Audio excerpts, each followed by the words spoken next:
Let's get something straight. Killer Instinct has some of the best video game music of all time, which isn't surprising when most of it comes from the composer of Doom, Wolfenstein, and Prey, Mick Gordon.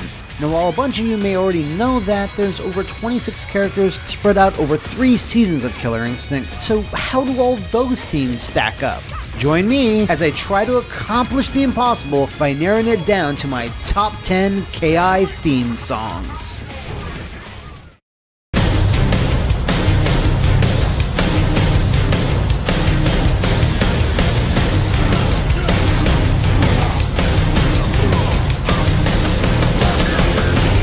Now, I'm going to be honest, the theme of Tusk, Watchman of the Gods, is the only track off Season 3 that I'm including in my list. Now, while Cell Dweller and Atlas Plug did a fine job overall, they had big shoes to fill for Season 3 that they were just shy of filling. However, Tusk's music for his stage, The Ice Haven, is to me their best and most cohesive composition. It has this grand scale to it, a history that echoes back to the swords and sorcery influences that Tusk's story pulls from. You get a familiar feeling of Lord of the Rings, Conan the Barbarian, but also get an infusion of the modern by the crunchy and methodical guitar.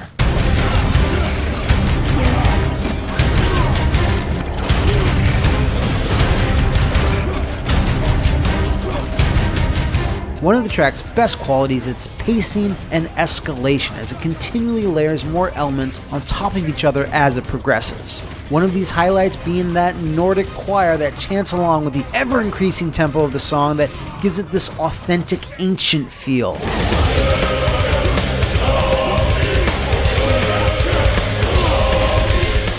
Like all Killer Instinct music, it then momentarily slows down to pay homage to inspirations of the past, and in Watchman of the Gods' case, it produces a very unique, almost unrecognizable take on Tusk's original theme from KI2. While it's definitely slower paced than everything else heard up until that point, it does stand as an instance where both composers decided to do something a bit different and unexpected, which I commend them for. As a big fan of Tusk from his prior video game appearances, as well as this new version, I came away really happy with his theme overall. It fits the character perfectly, especially his modernized backstory, feels really complete, and just invokes that story of sacrifice and heroism that defines Tusk, the Immortal. Death comes to all, except me.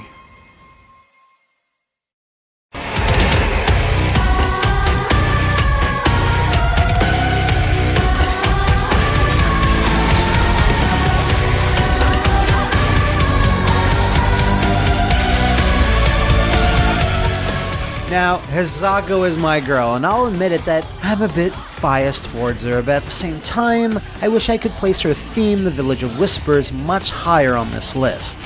When the character was first revealed at PAX East, I immediately fell in love with her, as it seemed to be a marriage of my love of horror movie tropes, especially Japanese ones, with just a really cool design, moveset, and backstory. Now look, don't get me wrong, her song is great, but I was expecting something that sounded different in my head than what it ended up being. One of the issues is that Village of Whispers features the same type of guitar that's featured all over the KI soundtrack, so it winds up feeling a bit samey to some of the other themes.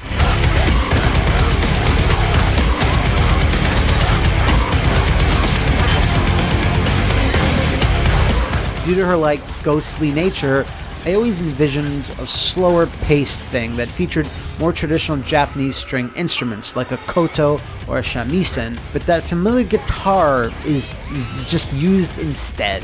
This is more of a personal preference, as what is here does sound cool, it's just not what I think fits Hisako the best.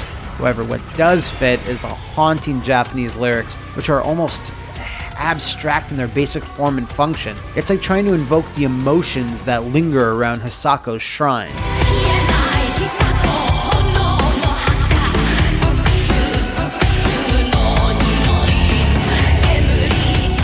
These lyrics are the glue which I think binds the entire song together, because they are uttered with this maniacal, unhinged tone that even if you don't know a lick of Japanese, you can at least get a sense of what part of the human psyche they're drawing from.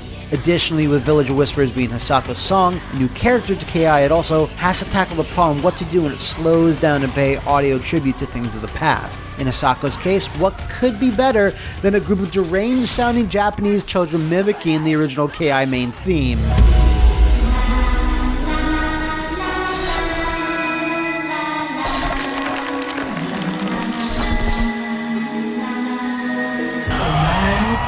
Overall though, while I think The Village of Whispers is not the perfect tribute to the eternal child that I was hoping for, it still remains a really effective piece of fighting game music with some unique and chilling highlights.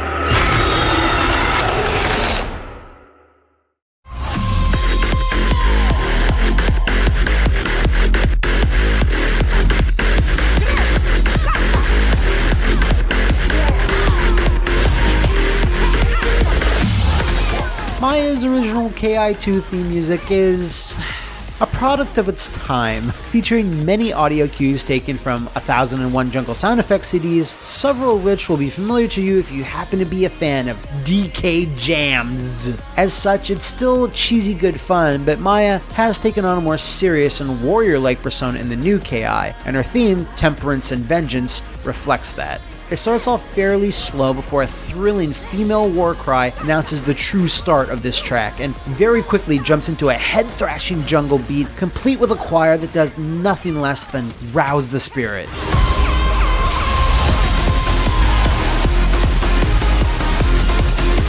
A beautiful build-up is then highlighted by that chanting female voice, and it's what brings you back to the furious main thread of Temperance and Vengeance before it just goes fucking nuts with the last 15 seconds as both opponents' life bars are down to the wire.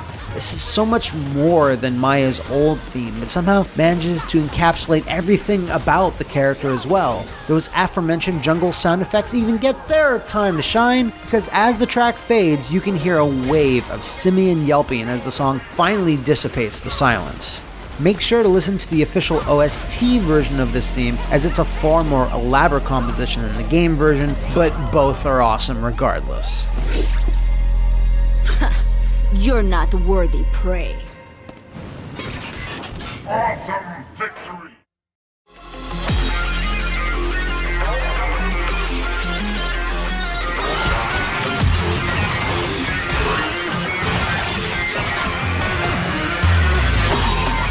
Execute is the theme of Aria, the main boss from Season 2 of KI, and holy shit was I not a fan of this track when I first heard it. I hadn't yet fought Aria in the game when her theme hit the internet, and I distinctly remember being disappointed when I first listened to it, considering she was the new big bad on the block and all. However, since I've now played her a ton and listened to the track multiple times, it's grown on me considerably. Execute can only be described as a razor blade, a precise blistering techno or electronica or swordcore, whatever the kids are calling it nowadays. This stuff echoes that lightning fast, ever-evolving nature of the character.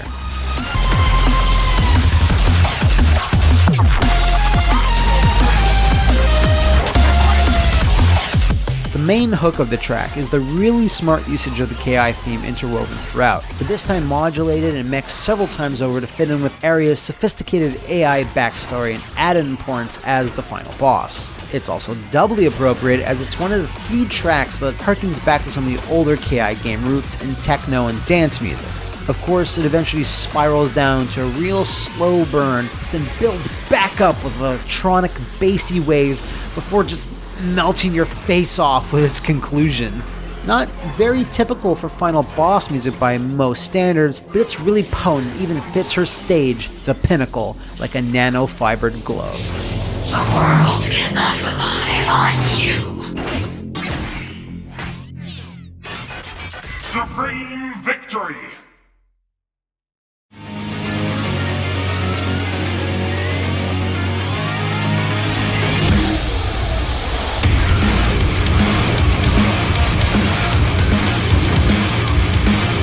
What can you say about Cinder's theme Inferno other than it must have been forged in the kilns of the metal gods themselves? His original Ki theme was an assault of 90s guitar riffs that stood out amongst the other cast as it was fairly unique sounding there. But among Mick Gordon's work, which almost always feature awesome guitars, Inferno had to be special, and holy shit, is it ever.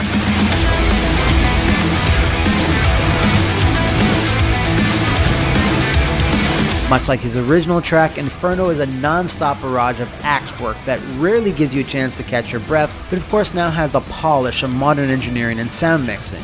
Cinder himself has been updated slightly to be even more arrogant, and his theme parallels that as the guitars shine with such ferocity and bravado. It's just so unmistakably Cinder.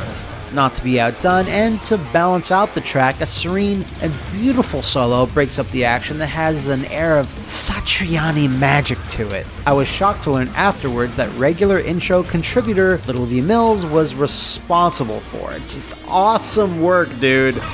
The solo in question is then accompanied by old voice clips of Cinder and the KI announcer, so it's a unique and welcome little section of the song.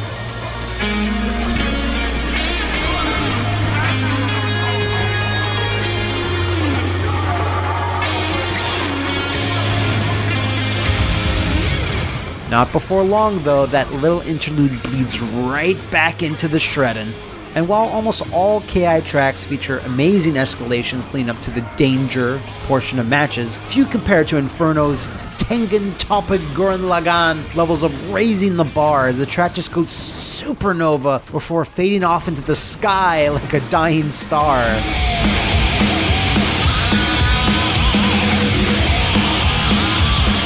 While it could have wound up a kind of unremarkable song, as there is admittedly little about Cinder to go on aside from the concept of fire and flames, Mick Gordon and crew absolutely burned it up here. That was too much fun!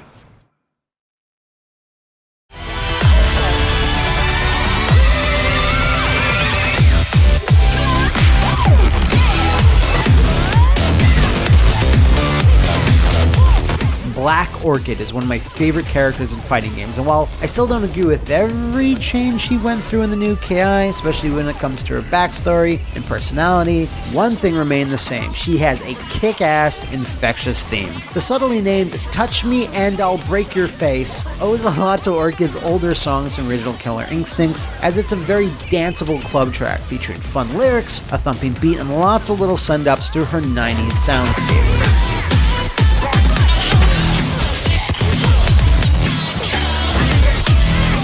One of Mick Gordon's strengths is borrowing just enough from Rare's older songs while still making it feel fresh and modern somehow, and nothing best exemplifies this when Touch Me and I'll Break Your Face, or TMAIBYF for short, slows down into a sick homage to KI Feeling from the original Killer Cut CD, and stands as one of the best transitions on the entirety of the soundtrack.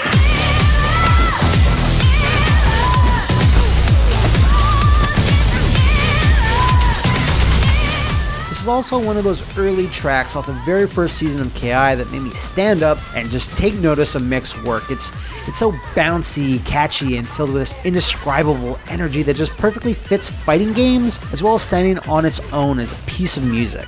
What's also a special note is that loop that intensifies when a fighter's life is in danger. I can't recall how many matches I've had that where the exact same beat of this song played over and over as you're trying to get that one hit left that would end the match.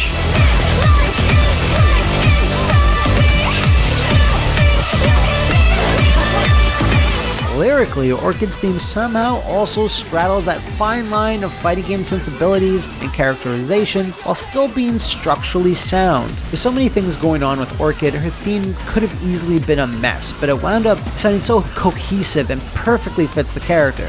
However, her stage, a crumbling Eastern European building being torn up by a helicopter, doesn't really match up with the music all that well from at least a purely visual standpoint.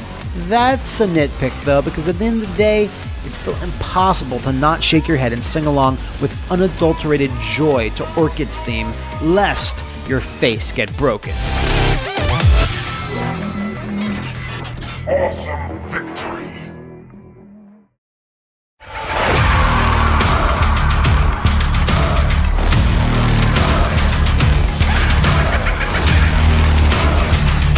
never been a big fan of Spined One and past Killer Instincts, but Mick sure did a whole lot right to get me on board with this skeleton warrior, with just how fucking good his theme, Warlord, truly is. Running with the pirate and seafaring themes that Spinal has dabbled with in previous games, everything from his design to his state and especially his music all congealed to make him the most appealing he's ever been. Warlord is an epic battle hymn that took 3 months, 5 countries, and 20 musicians and singers to bring to life, and it shows with just how full-bodied, rich, and complete the whole thing feels. Starting off with a ghostly choir that summons Spinal with a Swedish chant, it then directly launches into the rattly percussion section that brings to mind his older KI theme just before a booming plea from the choir echoes, chanting his name.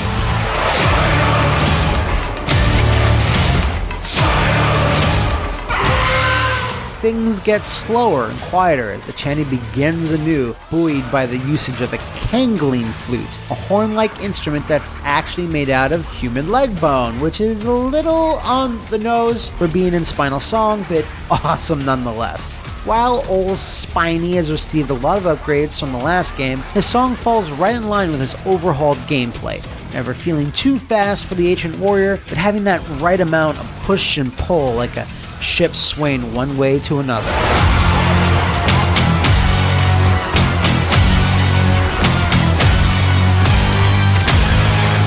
The end of the song features a thumping back and forth between reaching a crescendo that slowly drifts back to the choir, and it just feels like the battle is over and Spinal's once again sinking, returning to the sea. It's one of those rare pieces of music that tells a story, just something that so rarely happens in video games.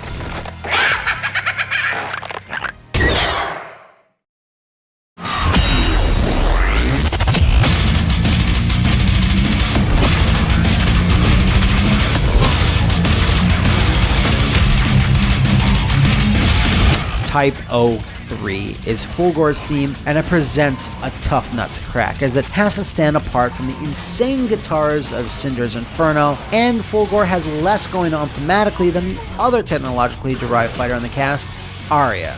Despite all of this, Type 03 manages to surpass those tracks in sheer intensity by doing a whole lot with very little. While the first dozen seconds is devoted to a quiet array of factory-like ambience, it soon gets destroyed by the full force of the track's true nature. At its core, it's very straightforward industrial metal that simply blasts your senses with speed, ferocity, and an understated techno beat that comes in at just the right time.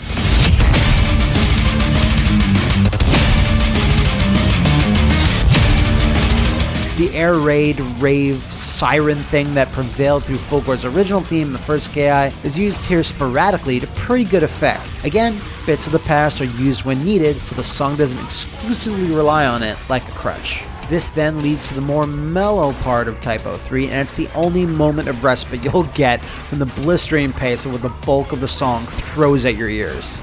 It's another potent but brief homage to the more methodical and evil-sounding tune of Fulgore, and the perfect moment to catch your breath.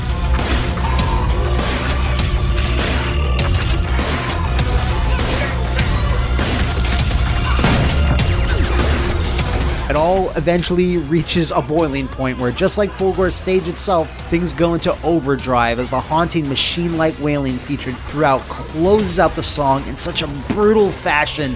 It's just staggering.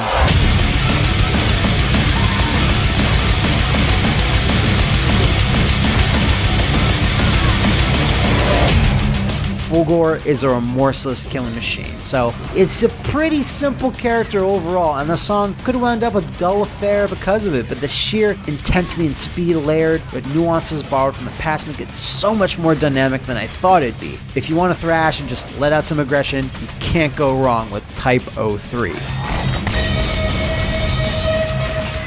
Awesome victory.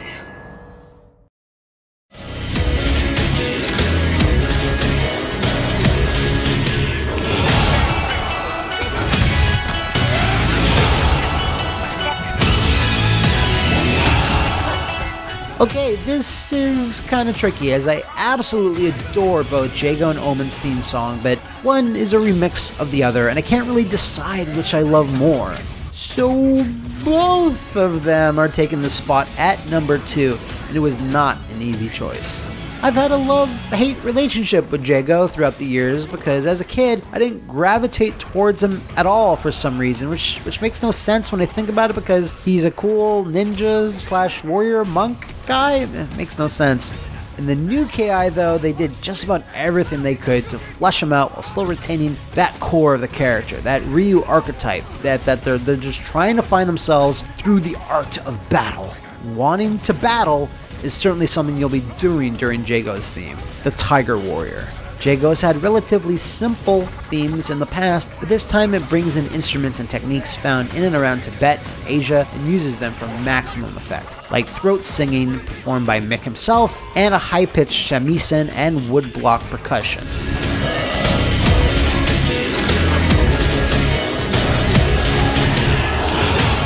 Everything just kind of melts into one another into this fantastic, exotic sounding concoction that invokes the mysteries of that part of the globe, while still retaining a bit of edge that a fighting game needs to have to emphasize intensity. The throat singing is especially important here, as there really is nothing like it anywhere else on the OST, and fits Jago's character and stage perfectly. This is also supported by a female voice that pipes in at certain junctures and sounds just as good but entirely different. Interestingly, and unlike almost every other theme song when it reaches the danger state, the Tiger Warrior opts for something different by using intense but low-sounding whispering by the choir that'll raise the hair on the back of your neck during those critical fights. I'm afraid your path ends here. Supreme victory!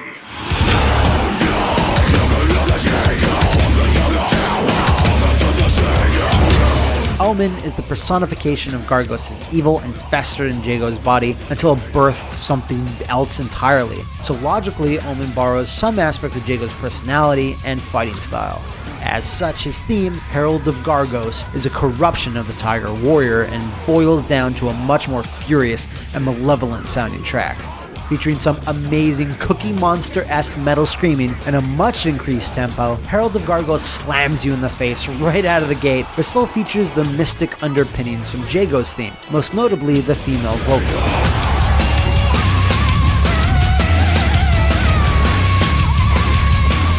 Not content to simply rest there, Mick Gordon dips back into the well with an inspired choice, the original badass guitar from Gargos' KI2 theme, which sounds so fucking cool and it just fits Omen's nature and stage so well.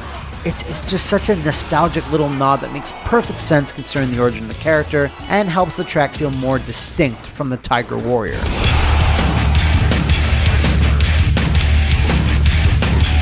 Then, a very unexpected thing happens leading up to the end of the track. A slow, rhythmic guitar solo supported briefly by a few flutes that again helps immensely in making the Herald of Gargos feel more than sounding like just a simple remix.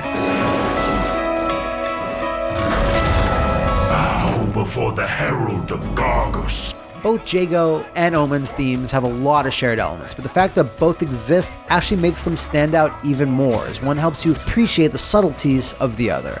They are an amazing pair of songs that tie in with the story of two different characters thematically while still maintaining their own identity, and that couldn't have been anything approaching easy. Awesome victory!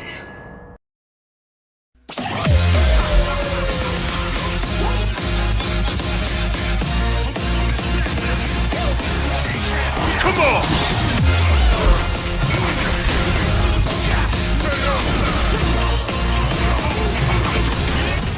What else could it have been, really? Mick Gordon and Omega Sparks deliver what I think is one of the best tracks from any fighting game ever. As Back to Rise is so bombastic, rousing, and polished, it's just awe-inspiring. While TJ Combo has had some fun but somewhat simple hip-hop flavored themes in the past, he gets the full treatment here with a legit sounding track that could have been found on any modern rap album. It basically tells a Combo's comeback story, with the lyrics mirroring his real-life struggle against Ultratech and their corruption, while still having that boastful swagger of declaring war on haters and all hater associates.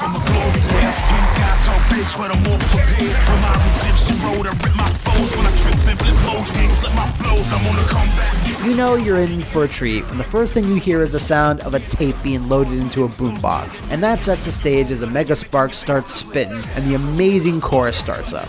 Every so often you can hear voice clips that were used in Combo's KI1 track that bring that old school flavor to the proceedings. All of this, though, is fine and good until most of the track's elements then just suddenly dissipate and the lyrics fully take over, where you can really appreciate how well written they are.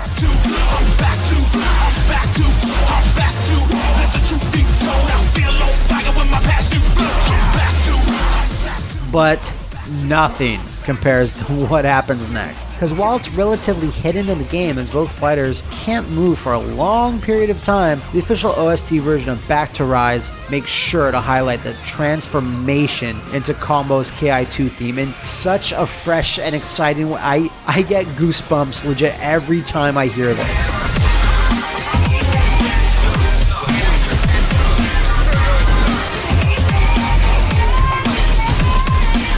That's amazing! Fucking amazing, I'll never get tired of it. Like I mentioned before, this is the OST's strength. Paying homage to the old themes while not just regurgitating them over and over again. Combo's theme, I feel, does this the best of all, as it sounds so amazing and polished. It tells the story of the character and what they're about. It feels fresh while still sprinkling in that nostalgia, and best of all, it perfectly encapsulates fighting games and what makes them fun. Quite simply, Back to Rise is the champion of the KI soundtrack. So that's my top 10. But please, don't believe me. For now though, I hope you enjoyed my list, and remember, fight on!